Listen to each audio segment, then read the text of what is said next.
Isa raw kaso ng kidnap for ransom ang pagdukot sa isang batang taga Myanmar na na-rescue ng National Bureau of Investigation kahapon sa Taytay, Rizal. Kinumpirma ni Justice Secretary Laila De Lima na humingi nga ng ransom sa mga magulang ng bata ang mga tumangay rito. Pero hindi raw natuloy ang dapat sanay bayaran dahil na-rescue na ang bata. Tinitingnan din ngayon ng mga otoridad ang anggulong paghihiganti. May report si Ian Cruz. Naging madamdami ng muling pagtatagpo ng 7 taong gulang na batang Burmese at kanyang mga magulang sa tanggapan ng National Bureau of Investigation kahapon. Alas 9 ng umaga kahapon nang mabawi siya ng NBI Counterterrorism Division sa isang subdivision sa Taytay, Rizal. Biyernes nang dukutin ang bata habang sakay ng kanyang school service papasok sa kanyang eskwelahan sa Biñan, Laguna. Nitong linggo, agad nagsagawa ng surveillance ng NBI nang malaman ang lokasyon ng bata. At nang matagpuan siya sa isang safe house, tad-tad ng kagat ng lamok ang bata at gutom na gutom. First thing he was asking is, I'm hungry. I want to eat chicken. Wala naman nahuling suspect sa naganap na operasyon. Kinumpirma ni Justice Secretary Laila De Lima na kidnap for ransom ang naging motibo sa krimen.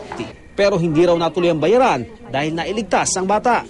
Ang info ko is that there was supposed to be negotiations between the kidnappers and the parents through the AKG. Pero ang anti-kidnapping group ng PNP gusto raw makasiguro. Bago namin talaga isabihin na kidnapping for ransom, talagang sigurado kami dun sa mga ebidensyang hawak namin. So sabi niyo pero ito kidnapping talaga itong nangyari sa bata. May hinihingi raw ang mga kidnapper, ngunit hindi raw ito pera. Ang alam namin dyan, nanghingi ang unang initial demand ng mga nag-abduct is pagpadala ng 5,000 pesos na worth na globe load. At saka 5,000 pesos worth na smart load. So that was Sunday. Linggo yon, nangyari yon. So since then, pagkatapos na yung load na yan, oo, wala na uling tawag. Tinitingnan rin ng mga otoridad ang anggulong paghiganti. Ang nangyari dito, iniwan ng mga abductors. Kaya nga yung ibang anggulo tinitingnan namin. So talagang sa tingin namin, yung wala talaga silang intention dun sa ransom kasi inabandonan nila yung bata Sa ngayon, patuloy na inaalam ng mga otoridad kung sino ang nasa likod ng kidnapping.